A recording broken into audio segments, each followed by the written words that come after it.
Suspected Chinese hackers who infiltrated the U.S. government's human resources records have sensitive information on all federal employees, an American union said June 11. In a letter to authorities, the American Federation of Government Employees said it believes hackers who others have linked to China obtained confidential identification numbers that each American needs to get a job, a driving license or a bank account.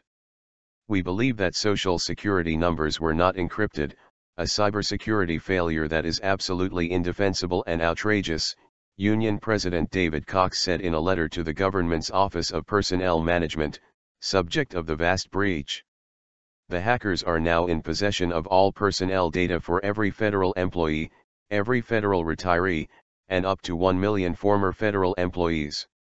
The union said that data concerning an individual's address, date of birth, salary, and military record were also compromised. The U.S. government last week admitted that data linked to at least 4 million current and former federal employees was hacked. The hack of the Office of Personnel Management included records on 750,000 Department of Defense civilian personnel. The precise scope of this particular intrusion is one that continues to be under investigation by the FBI and other technical experts, White House Press Secretary Josh Earnest said June 11. We have already begun the process of contacting those that we, thus far, believe could potentially have been affected.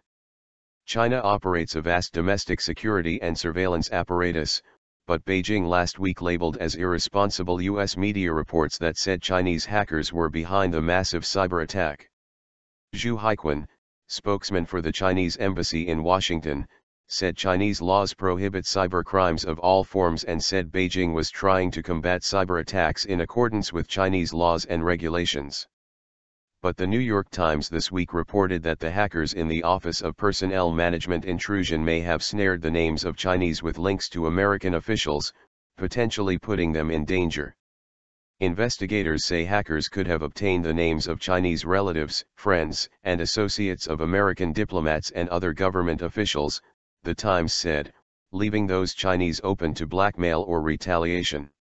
The breach at the Office of Personnel Management was just the latest in a series of major incursions that have shown the vulnerability of the U.S. federal government, experts say. In 2013, the U.S. internet security firm Mandiant said its hundreds of investigations showed that groups hacking into U.S. newspapers, government agencies, and companies are based primarily in China and that the Chinese government is aware of them.